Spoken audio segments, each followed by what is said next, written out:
For 3 years, a small girl stood at the same corner every morning, waving at a convoy of bikers who roared past her foster home. They always waved back, a simple gesture that became her only source of joy in a life marked by silence and loneliness. But one morning, when she didn't appear at her usual spot, the bikers noticed. What they found when they stopped would lead them into a battle against corruption, neglect, and a system that had failed her. And before the sun set that day, 72 riders would make a promise that would change her life forever. The story unfolds in a small town in rural Montana, where a child's innocent routine becomes the thread that unravels a conspiracy of silence. It's a tale of found family, moral courage, and the unbreakable bond formed when strangers choose to see what others ignore. This is not just a story about rescue.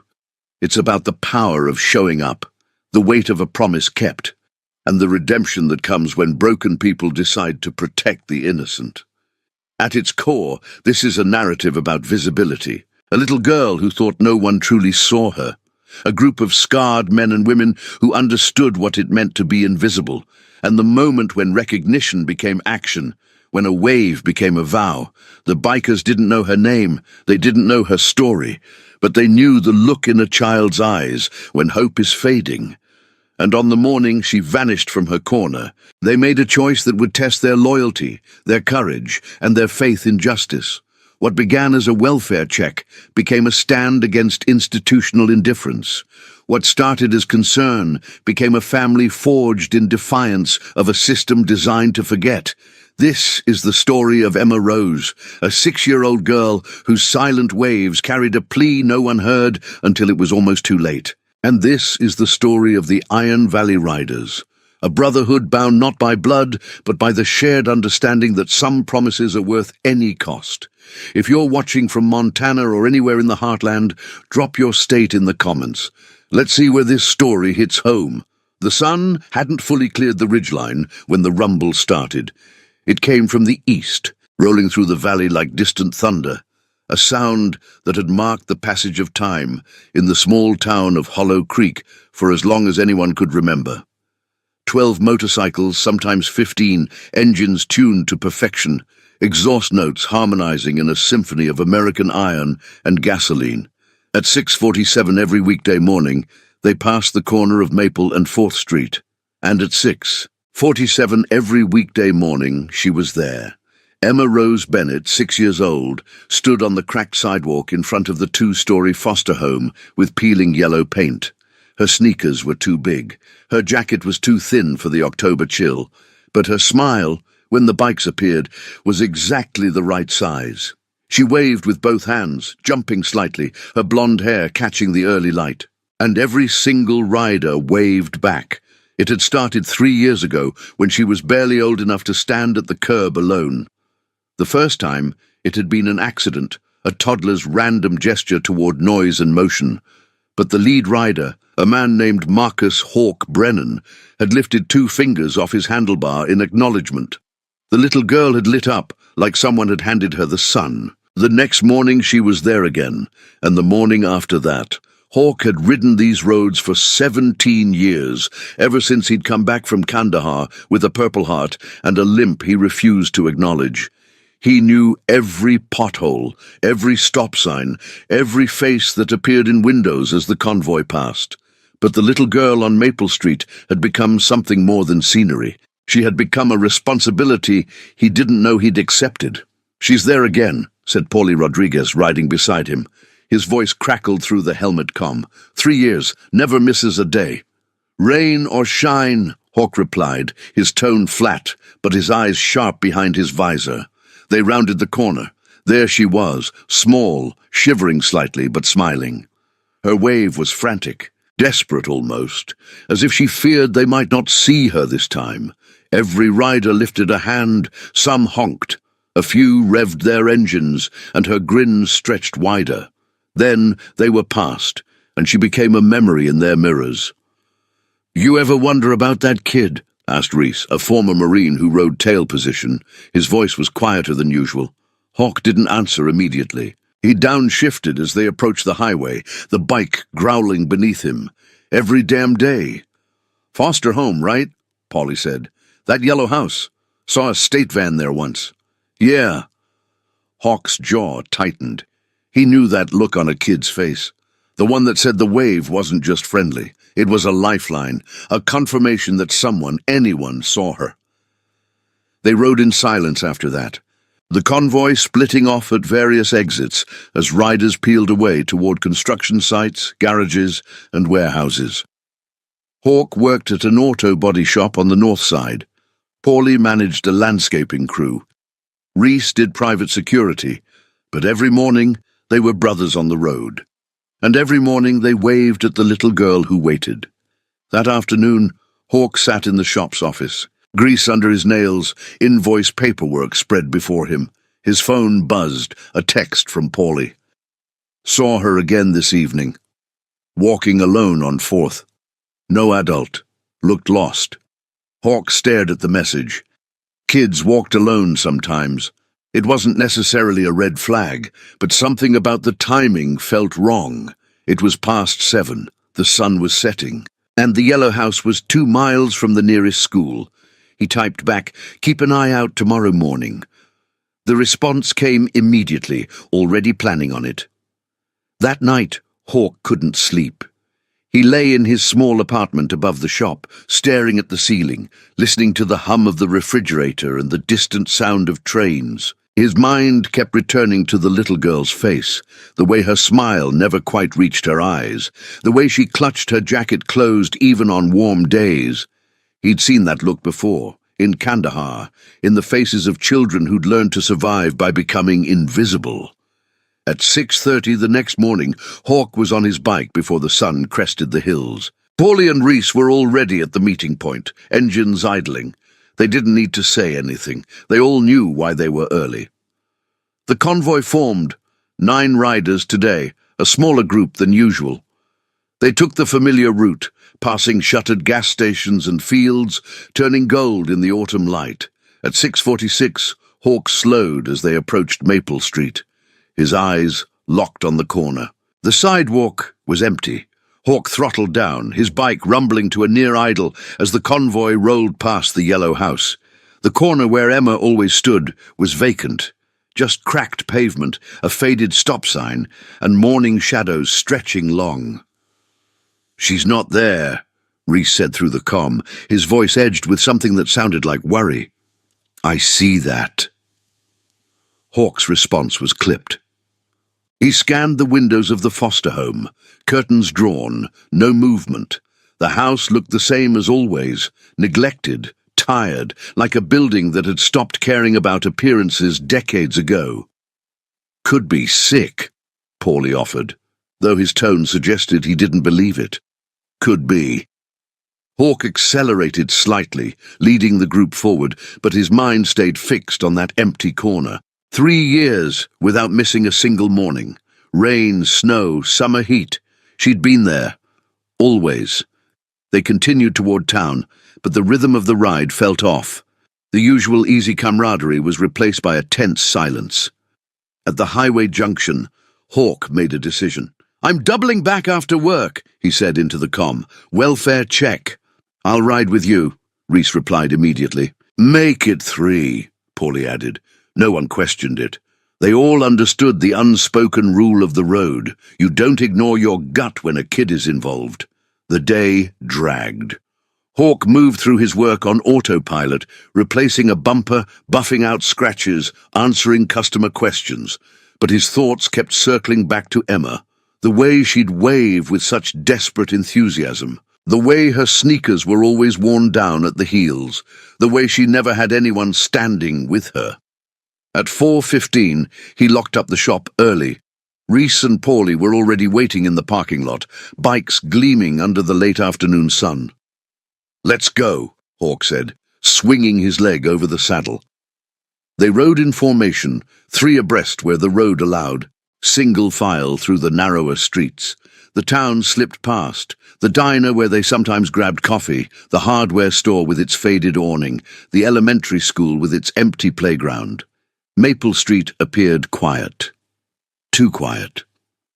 Hawk pulled up to the curb across from the yellow house, killing his engine. Reese and Paulie flanked him, their bikes forming a silent wall of chrome and leather. For a long moment, they just watched. The house looked worse up close, paint peeling in long strips, gutters sagging, a broken window on the second floor covered with cardboard and duct tape. The yard was overgrown, weeds pushing through the chain-link fence. "This place passes state inspection," Reese muttered. "Apparently." Hawk dismounted, his boots hitting pavement with purpose. He crossed the street, his limp more pronounced after a long day, and pushed through the gate. It squealed on rusted hinges. The front door had a small placard, Hollow Creek Foster Services, licensed facility. Hawk knocked, 3 firm raps that echoed in the stillness. Nothing. He knocked again, harder this time. Footsteps shuffled inside. The door cracked open, revealing a woman in her late 50s with grey-streaked hair pulled into a messy bun.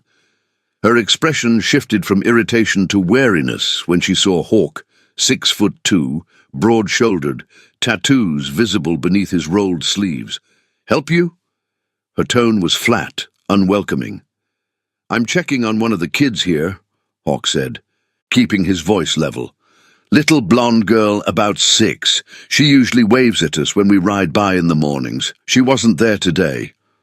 The woman's eyes narrowed. "You know her?" "No, ma'am. But we've been waving at her for 3 years. Just want to make sure she's all right.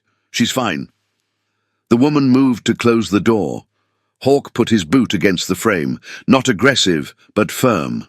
"I'd like to see her, if that's possible." "That's not how this works." The woman's voice hardened. "You can't just show up and demand to see a child in state care. There are protocols." "I understand protocols," Hawk said quietly. "I'm just asking if she's okay, that's all." Behind him, Reese and Paulie had crossed the street, standing at the base of the porch steps. Their presence was silent but unmistakable. The woman glanced past Hawk, her jaw tightening. "She's sick, staying in her room. Now, if you don't mind." "What's she sick with?" Reese asked from behind. "That's none of your business." "Has a doctor seen her?" Paulie's voice was calm but insistent. The woman's face flushed. "You need to leave. Now, before I call the police." Hawk studied her for a long beat. Something in her defensiveness felt wrong, not just annoyed at strangers on her porch, genuinely rattled, like someone protecting a secret. "We'll leave," Hawk said finally, stepping back, "but we'll be checking again, just so you know." The door slammed shut, the deadbolt clicked, the 3 men stood in the yard, looking at the house. Upstairs, a curtain shifted slightly in one of the windows. Too quick to see clearly, but Hawk caught the movement. Someone was watching.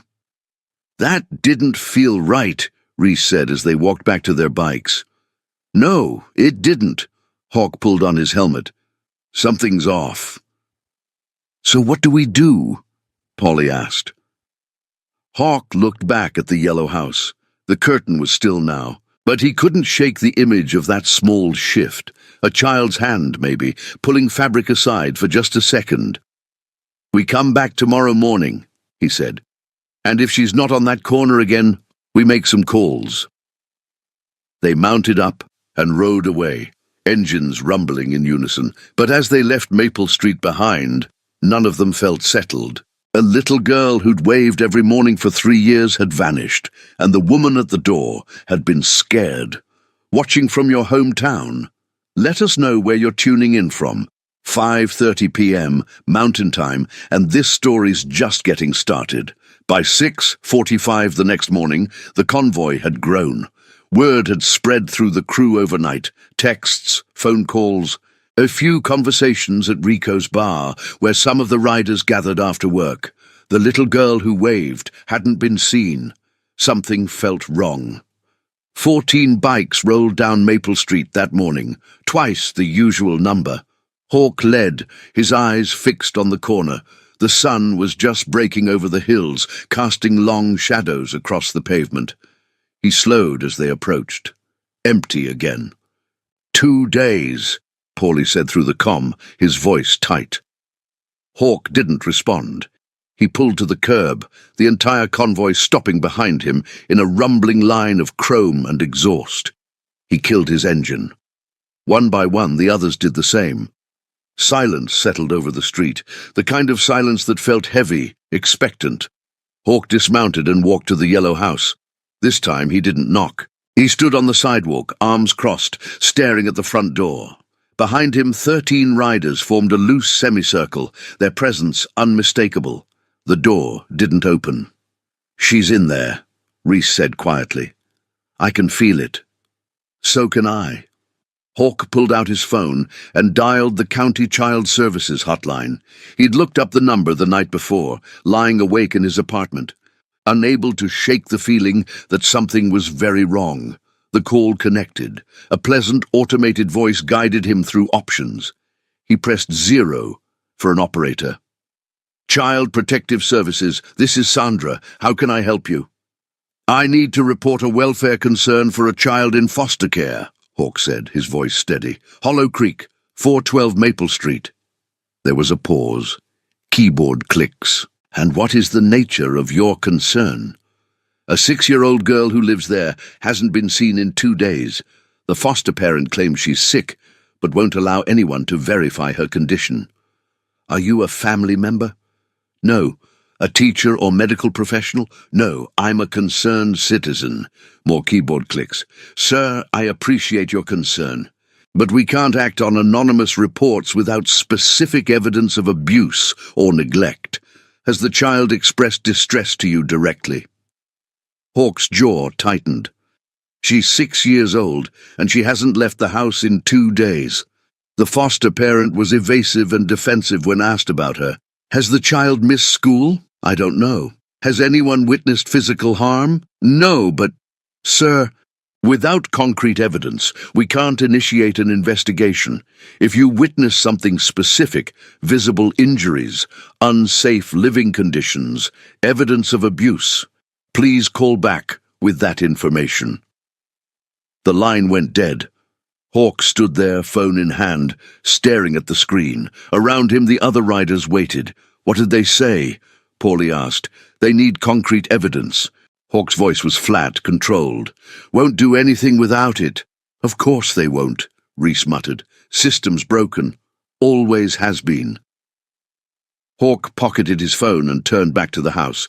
The curtains were still drawn, no movement, but he had the distinct feeling they were being watched. "We need another approach," he said.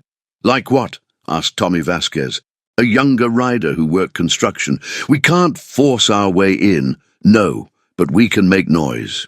Hawk looked at the assembled group. "We keep showing up, every morning, every evening. We make it clear that someone's paying attention." "Pressure play," Reese said, nodding. "Make them uncomfortable." "Exactly."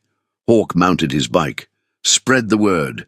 Everyone who can make it. We meet here at 6:30 tomorrow, and we're not leaving until we see her." The convoy fired up, engines roaring to life in sequence. They rolled away slowly, deliberately, letting the sound echo down the quiet street. Inside the yellow house, behind drawn curtains, a small figure watched through a gap in the fabric. Emma Rose pressed her face against the cold glass, her breath fogging the pain. Her cheek was bruised, a purple shadow spreading from her eye to her jaw. Her wrist was wrapped in a makeshift bandage. She'd heard the bikes. She'd heard them stop. They'd come looking for her. For the first time in 2 days, tears came, not from pain, but from something she didn't have words for, something that felt like hope. 23 motorcycles lined Maple Street the next morning.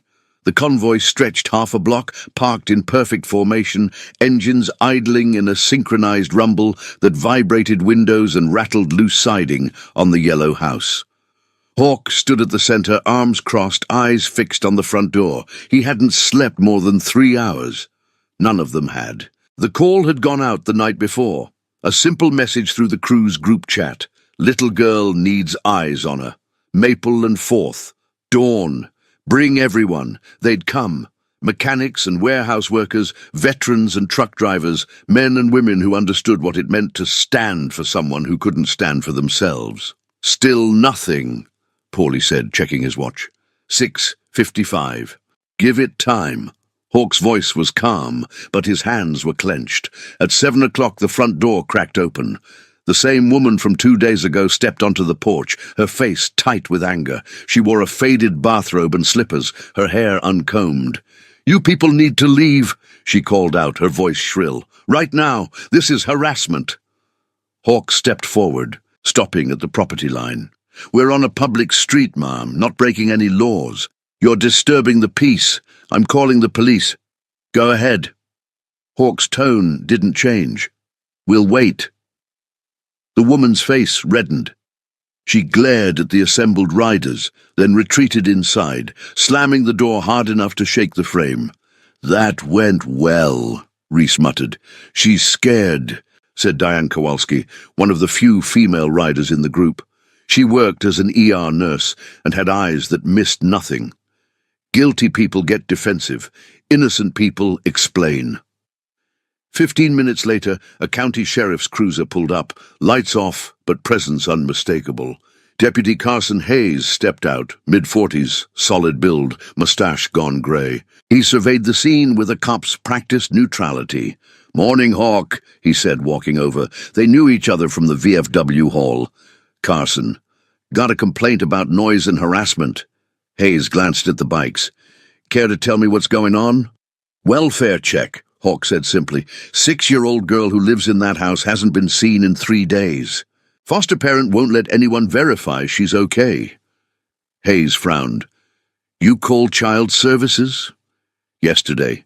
They said they need concrete evidence before they'll investigate." "And you don't have any?" "Not yet." Hayes sighed, looking at the house, then back at the assembled riders. "Look, I understand your concern, but you can't just park here indefinitely. It's intimidation, whether you mean it that way or not." "We're not intimidating anyone," Diane spoke up. "We're exercising our right to be on a public street." 23 motorcycles at dawn isn't exercising a right, Hayes said. "It's making a statement."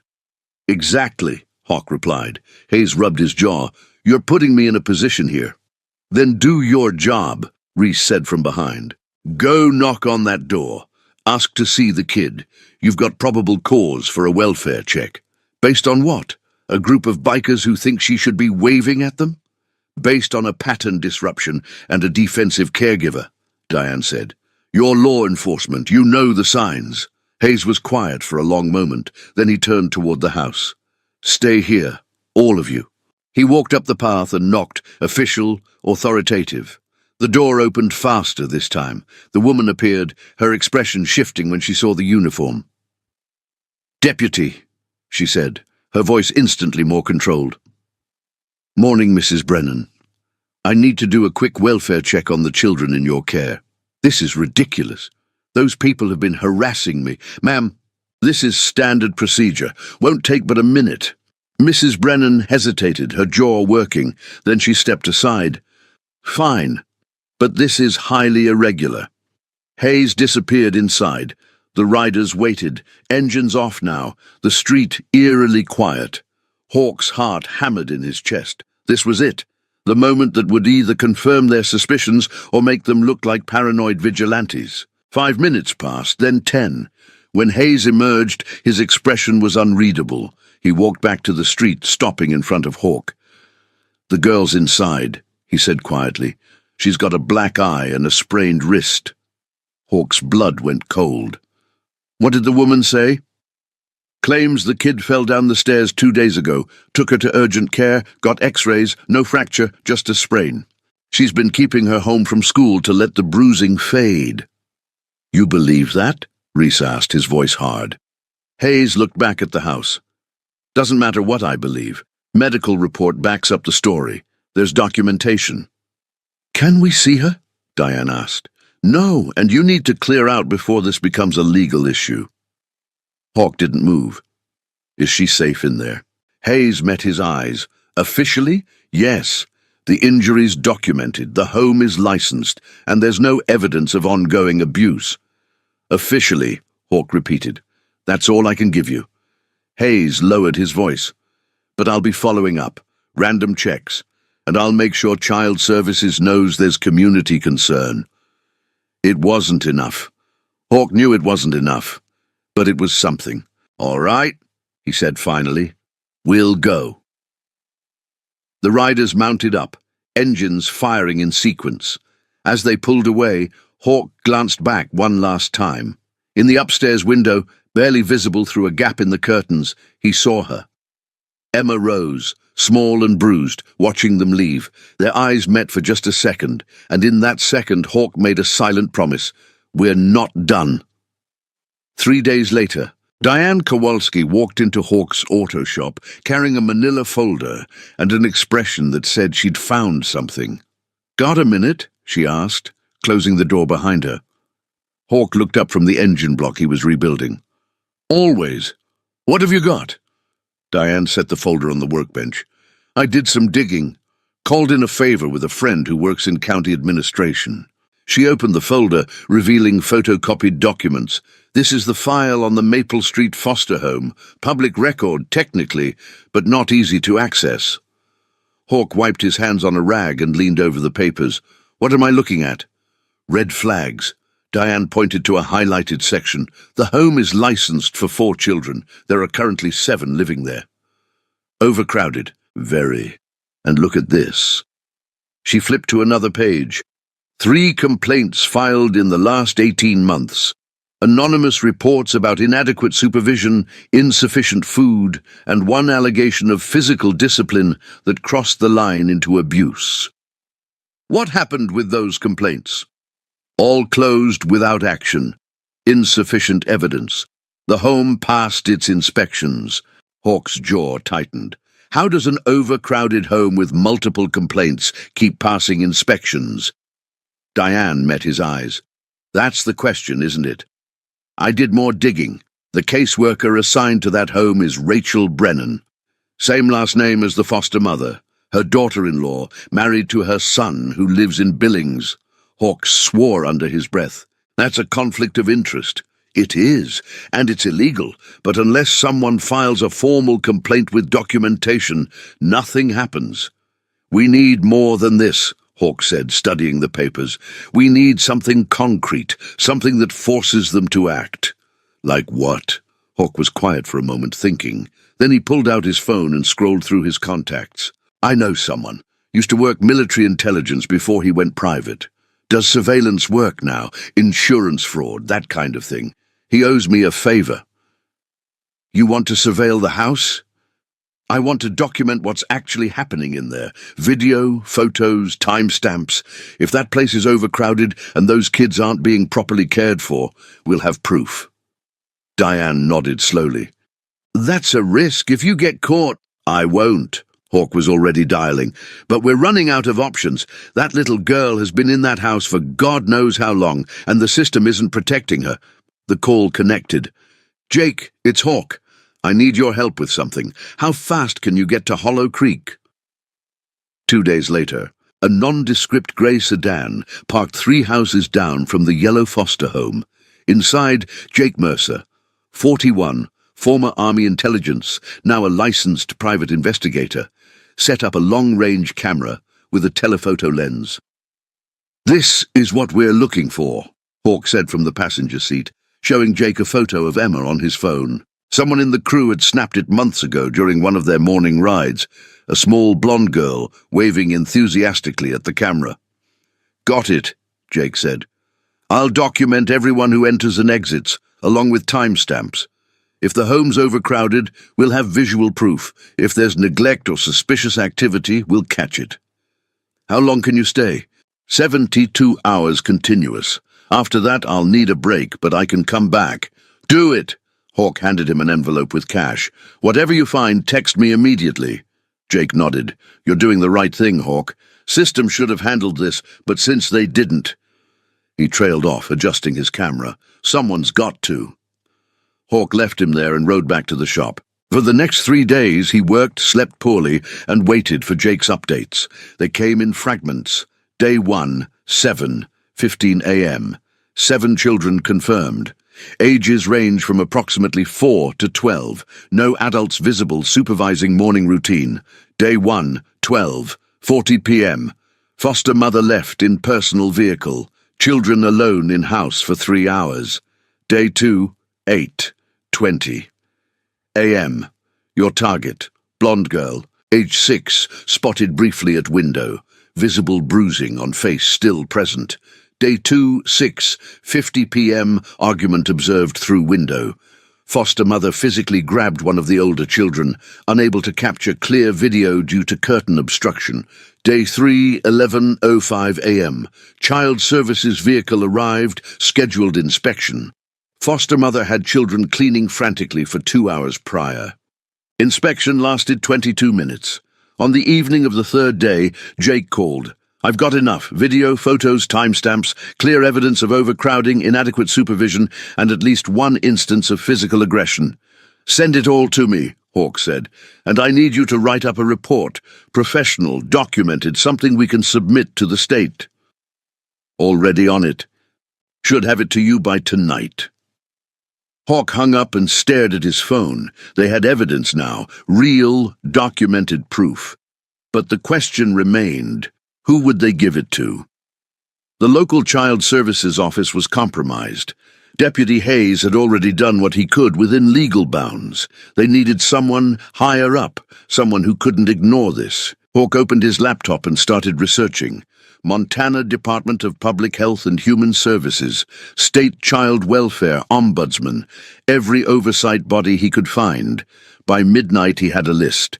By dawn, he'd drafted an email attaching Jake's full report and every piece of evidence they'd gathered. Subject: urgent child welfare concern. Hollow Creek Foster Home. Documented evidence of violations and conflict of interest. He hit send to 15 different state officials and oversight agencies. Then he called the crew. "Meeting tonight at Rico's, 8 o'clock. Everyone who can make it." When the riders assembled that evening, 47 of them filling the bar's back room, Hawk laid out everything they'd found. "We've done everything by the book," he said, standing before the group. "We've got evidence, documentation, and we've reported it to every authority we can think of. Now we wait for them to act." "And if they don't?" Tommy asked. Hawk's expression hardened. "Then we make sure they can't ignore us." If this story's hitting home, hit that like button. Let's make sure this message spreads far and wide. The response came faster than expected. 3 days after Hawk sent the evidence package to state officials, a black SUV with government plates pulled up to the Maple Street foster home. 2 investigators from the Montana Department of Public Health and Human Services stepped out, badges visible, carrying tablets and official documentation. Hawk got the text from Diane, who'd been keeping watch from her car down the street.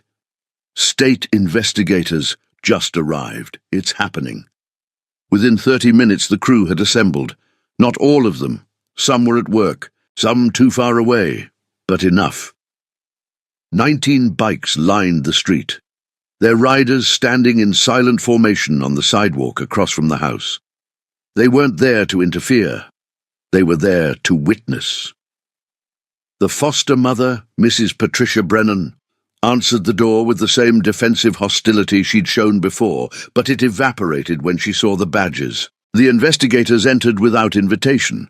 They had legal authority now, thanks to the documented violations and conflict of interest Hawk's evidence had revealed. For 2 hours, the riders waited. Neighbors emerged from houses, watching warily. A few asked questions. Hawk explained simply, "Making sure a child is safe." Some neighbors nodded and went back inside. Others stayed, forming a loose circle of community presence. At 11:47 a.m., the front door opened. The investigators emerged first, followed by Mrs. Brennan, her face pale and tight with fury.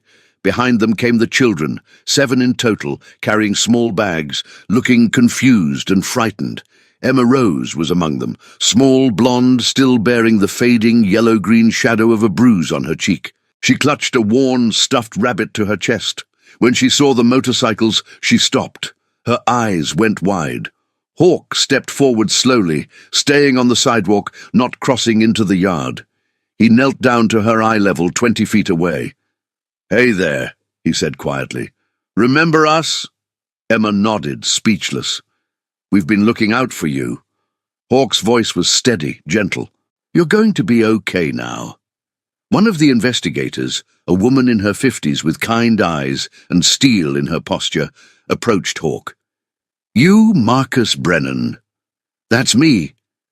Your evidence package triggered this investigation. I want you to know that." She glanced back at the house. "This home is being shut down immediately. The children are being placed in emergency foster care while we investigate further." "What about her?" Hawk nodded toward Emma. "She'll be placed with a vetted family. We'll make sure she's safe." "Can I—" Hawk hesitated. "Can I stay in touch? Make sure she's all right?" The investigator studied him for a long moment. "You're not family." "No, ma'am, but she's been waving at us for 3 years. We've been waving back. I think she needs to know someone's still paying attention." The investigator's expression softened slightly. "I'll see what I can arrange. No promises, but—" She looked at the assembled riders. "You did a good thing here. Most people look away." "We're not most people," Diane said from behind Hawk. The children were loaded into 2 state vans, social workers accompanying them. As the vehicles pulled away, Emma pressed her face to the window, staring back at the line of motorcycles. Every single rider raised a hand in salute. The vans disappeared around the corner. Mrs. Brennan stood on her porch, arms crossed, fury radiating from her. "You people destroyed my livelihood," she spat. "I've been a licensed foster parent for 12 years. "And you failed those kids for every one of them," Reese replied, his voice cold. The investigators were still inside, documenting violations. It would be hours before they finished. The riders didn't leave. They stayed, a silent wall of accountability, ensuring the process played out fully. By evening, news crews had arrived. Local affiliates, drawn by rumors of a major child welfare investigation. Cameras rolled as reporters tried to get statements. Hawk declined to speak on camera. So did most of the crew. This wasn't about publicity, but Diane, with her nurse's authority and calm demeanor, gave a brief statement. A child's safety was at risk. The system was failing her. A community noticed and took action. That's all this is. People doing what's right when institutions fall short. The footage aired on the 10 o'clock news. By midnight, it had spread to social media. By dawn, it was regional news. By the following afternoon, it had gone national. Biker gang exposes foster care abuse, saves 7 children. The headline was sensationalized, but the core truth remained. They'd seen something wrong and refused to look away. 3 days later, Hawk received a call from the state investigator.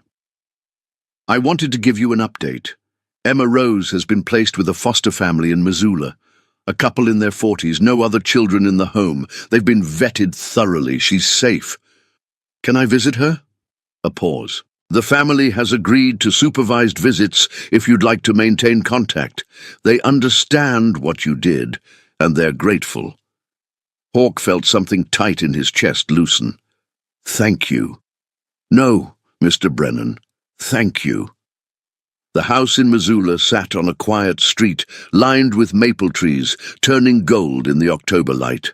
It was modest, a single-story ranch with a neat lawn and a porch swing. Nothing fancy, but everything Patricia Brennan's place hadn't been. Cared for, warm, safe. Hawk stood on the sidewalk, motorcycle parked at the curb, helmet in hand. Beside him stood Diane and Paulie. They'd made the 2-hour ride together, taking back roads through the mountains, arriving just before noon. The front door opened, and a woman in her early 40s stepped out. She had kind eyes and an easy smile. "You must be Marcus. I'm Sarah Chen." She extended her hand. Hawk shook it. "Thank you for letting us come." "Of course. Emma's been asking about the bike people since she got here." Sarah smiled wider. "She's nervous, but excited. Come in." They followed her inside. The house smelled like cinnamon and coffee. Children's drawings covered the refrigerator. A cozy living room opened to the left, filled with natural light. And there, sitting on the couch with her stuffed rabbit, was Emma Rose. She looked different. The bruise was completely gone. Her hair was clean and neatly brushed. She wore new clothes, jeans and a purple sweater that fit properly, but more than the physical changes, something in her posture had shifted. She sat straighter.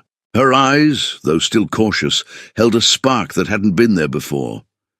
"Hey, Emma," Hawk said gently, staying near the doorway. "Remember me?" Emma nodded, clutching her rabbit tighter. "We wanted to come see how you're doing. Make sure you're okay." "I'm okay," Emma said softly. Her voice was small but steady. Diane sat down in an armchair across from the couch. "That's a nice rabbit. What's its name?" "Clover." Emma held it up slightly. "Sarah got it for me." "That's a good name." Diane smiled. Sarah stood in the doorway to the kitchen. "Emma, would it be okay if your friends stayed for lunch? I made soup." Emma looked at Hawk, then Diane, then Paulie. Slowly, she nodded. They ate together at the kitchen table, simple tomato soup with grilled cheese sandwiches. The conversation was careful at first, but gradually Emma began to relax. She asked questions about the motorcycles. Paulie told her about his bike, a vintage Harley he'd rebuilt himself. Diane described riding through the mountains in summer. Emma listened with wide eyes. "Can I ride one someday?" "When you're older," Hawk said, "and only if Sarah and her husband say it's okay." "David, that's my husband. He rides too," Sarah interjected. "Dirt bikes. He'd probably love to teach you when you're ready." Emma smiled, a real, genuine smile that transformed her face. After lunch, Sarah gave them a moment alone in the living room. Hawk knelt beside the couch where Emma sat. "I want you to know something," he said quietly.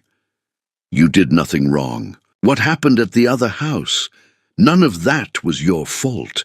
Emma's eyes welled up. "I thought no one could see me." The words hit Hawk like a fist to the chest. "We saw you. Every single morning for 3 years, we saw you." "Why did you wave back?" Emma asked, tears spilling over. "Because you waved first," Hawk said simply. "And because every kid deserves to know that someone's paying attention."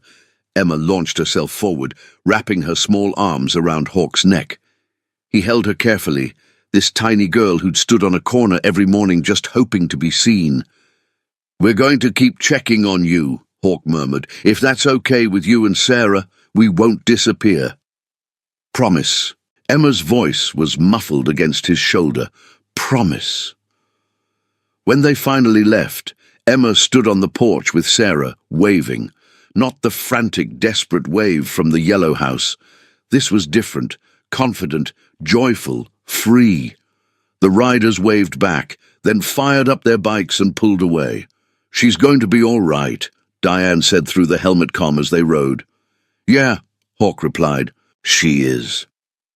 Behind them, Missoula faded into the distance. Ahead, the mountains rose against a bright autumn sky.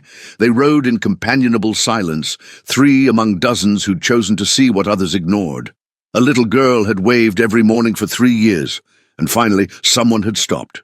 3 months passed. Winter settled over Montana, blanketing Hollow Creek in snow and silence. The yellow house on Maple Street stood empty, windows boarded, a county notice taped to the door, declaring it unfit for occupancy pending investigation. But the story didn't end there. The state's investigation into the Hollow Creek foster care system expanded beyond Patricia Brennan's home. Auditors discovered systemic failures, overcrowded placements, undertrained caseworkers, and a pattern of neglect enabled by insufficient oversight. Rachel Brennan, the caseworker with the conflict of interest, was terminated and faced ethics charges. 2 other foster homes in the county were shut down. Hawk followed the developments through news reports and occasional calls from the state investigator, who'd become something of an informal ally. Real change was slow, bureaucratic, frustrating, but it was happening. The crew's story spread further than they'd anticipated. News outlets picked it up, then podcasts, then advocacy groups focused on foster care reform. Hawke was contacted by organizations across the country, asking him to speak about community oversight and accountability. He declined most requests. This hadn't been about attention, but he did agree to one interview, a local radio station that focused on social issues. The host asked him what ordinary people could learn from what the riders had done. "Pay attention," Hawke said simply. "Most abuse and neglect happens in plain sight. People see things that don't feel right, but they convince themselves it's not their business, or that someone else will handle it. Don't wait for someone else. If something feels wrong, follow that instinct." "What if you're not sure?" the host asked. "What if you might be overreacting? Then you make a phone call and let professionals determine if there's a problem. Better to be wrong and have wasted someone's time than to be right and have done nothing." The interview aired on a Thursday morning. By Friday, Hawke had received 17 emails from listeners who'd witnessed concerning situations and didn't know what to do. He forwarded them all to Child Protective Services with a note: "Community members trying to do the right thing. Please follow up." The crew kept riding. Every morning, the convoy passed through Hollow Creek, fewer riders on weekdays, more on weekends, but always present. They became a fixture, a reminder that the community was watching. Other neighborhoods started noticing. In Billings, a postal worker reported a house where mail had been piling up and children hadn't been seen in weeks. Investigation revealed 3 kids living in squalor while their parents dealt drugs. The kids were removed within 48 hours. In Great Falls, a teacher who'd been hesitant to report bruises on a student finally made the call after hearing Hawke's radio interview. The child was placed with relatives, safe from an abusive stepfather. Small acts of courage, rippling outward. In January, Hawke received a letter. The return address was Missoula. Inside was a drawing, a crayon sketch of motorcycles and a small blonde girl waving. At the bottom, in careful childish handwriting, "Thank you for seeing me. Love, Emma Hawke," pinned it to the wall of his office at the shop, next to photos of the crew and a map of their usual routes. On a Saturday in February, the crew organized a fundraiser, a charity ride to benefit Montana's foster care system. They called it the Eyes Open Ride. Participants paid a registration fee that went directly to organizations providing resources for foster families and training for caseworkers. They'd hoped for maybe 50 riders. 300 showed up. The convoy stretched for miles, winding through mountain passes and small towns, engines roaring in unison. At every stop, people came out to watch. Some waved, some took photos. A few held signs: "Thank you for watching out for our kids." At the final stop, a community center in Helena, Hawke stood before the assembled riders and supporters. He wasn't comfortable with public speaking, but Diane had insisted someone needed to say something. "We didn't do anything special," he began, his voice carrying across the parking lot. "We just paid attention. That's all it takes. You see something that doesn't feel right, you speak up. You don't wait for someone else to fix it. You don't assume the system is handling it. You act." He paused, looking at the sea of faces. Emma Rose waved at us every morning for 3 years. If we hadn't noticed when she stopped waving, she'd still be in that house. So would 6 other kids. Think about that. A small gesture, a wave, became a lifeline because someone paid attention. The crowd was silent. "We're all capable of that kind of attention," Hawke continued. "And if we commit to it, to actually seeing the people around us, especially the vulnerable ones, we can change things, not through grand gestures, through small, consistent acts of courage." Later, as the crowd dispersed and riders fired up their bikes for the journey home, a young woman approached Hawke. She looked to be in her early 20s, nervous but determined. "I was in foster care," she said quietly, "for 6 years. No one noticed when things got bad. No one asked questions." Her eyes were bright with tears. "Thank you for being the people who notice." Hawke didn't know what to say. He just nodded, and the woman walked away. Diane appeared beside him. "You okay?" "Yeah." Hawk looked at the mountains in the distance, snow-capped and eternal. "I just keep thinking about all the kids we don't see, the ones still waiting for someone to notice." "We can't save them all," Diane said gently, "but we saved 7, and maybe this ripple effect saves more. Maybe—" Hawk pulled on his helmet. "Or maybe we just have to keep riding, keep watching, and trust that enough people will do the same." They mounted up and rolled out, part of a convoy that had grown from 12 bikes to 300. As they rode through the twilight, Hawk thought about Emma, safe now, thriving, learning what it meant to be a child without fear. One little girl, one corner, one wave that became a promise. Sometimes that's all it took. Spring came to Montana with sudden force, melting snow, revealing green beneath, turning dirt roads to mud and then to dust as the sun strengthened. By April, the morning air had lost its bite, and the convoy rode with visors up, feeling the wind. On a Saturday morning in late May, Hawk led 15 riders on a route they hadn't taken in months, not their usual commute. This was deliberate. He'd made a call the night before, asked if it would be okay, received permission.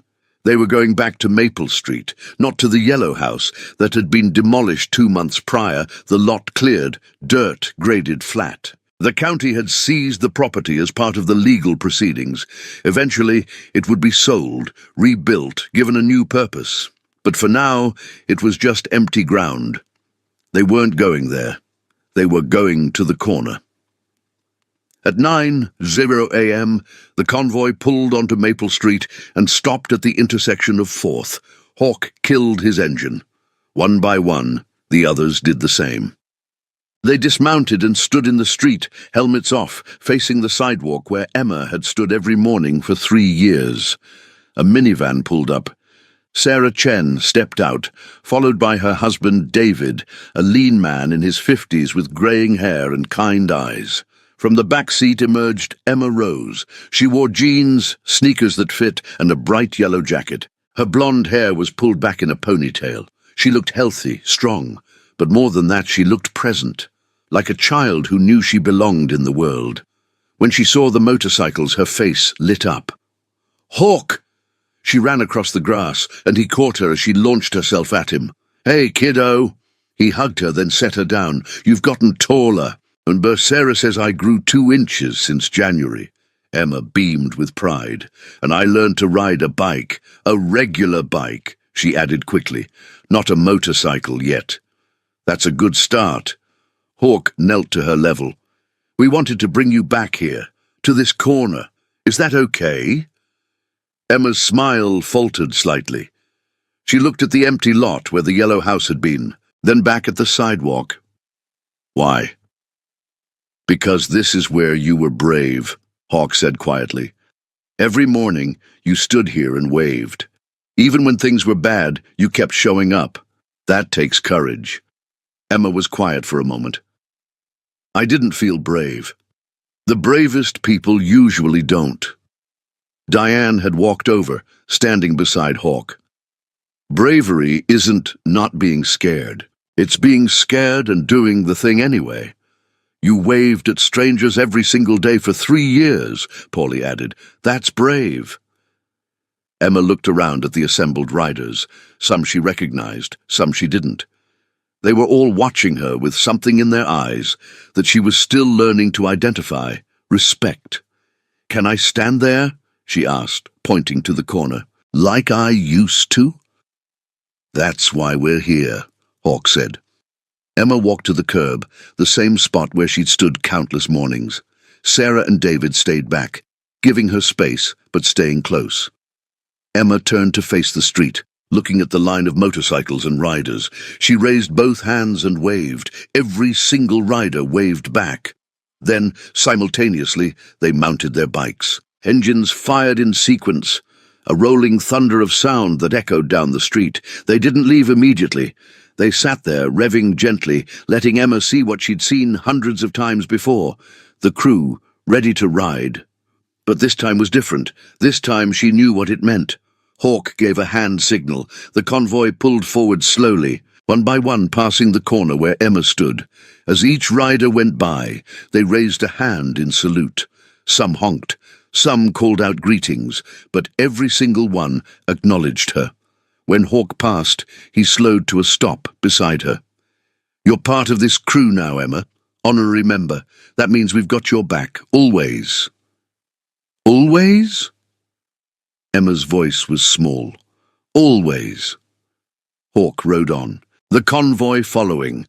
They circled the block once, then twice, a parade of chrome and leather, before finally heading toward the highway.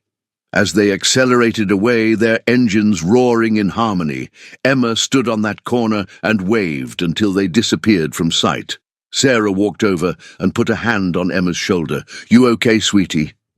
Emma nodded, still staring down the street. "They came back." "They did. They remembered me." "Of course they did." Sarah squeezed gently. "You're unforgettable." That evening, as the sun set over the mountains, Hawk sat in his apartment above the shop, looking at the drawing Emma had sent months ago.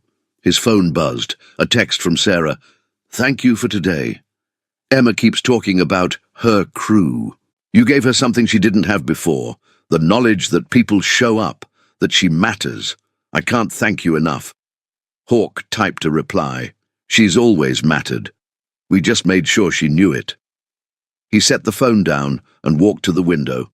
Outside, the street was quiet. Stars were beginning to appear. Somewhere out there, a little girl was going to sleep in a safe bed, in a warm house, with people who loved her. 3 years of waving, 1 day of noticing, a lifetime of difference. That was the promise they'd kept. Not just to Emma, but to themselves, to be the kind of people who saw, who acted, who refused to look away when it mattered most. The crew would ride again tomorrow. They'd pass different corners, see different faces. And if someone needed them, if a child waved, if something felt wrong, if courage required action, they'd stop, because that's what they did. They paid attention. Thank you for watching Emma's story. If you believe in the power of paying attention, in community accountability, and in standing up for those who can't stand up for themselves, please subscribe to this channel. Every story we share is a reminder that ordinary people can do extraordinary things simply by refusing to look away. Hit that notification bell, because these stories matter, and so do you. See you in the next one.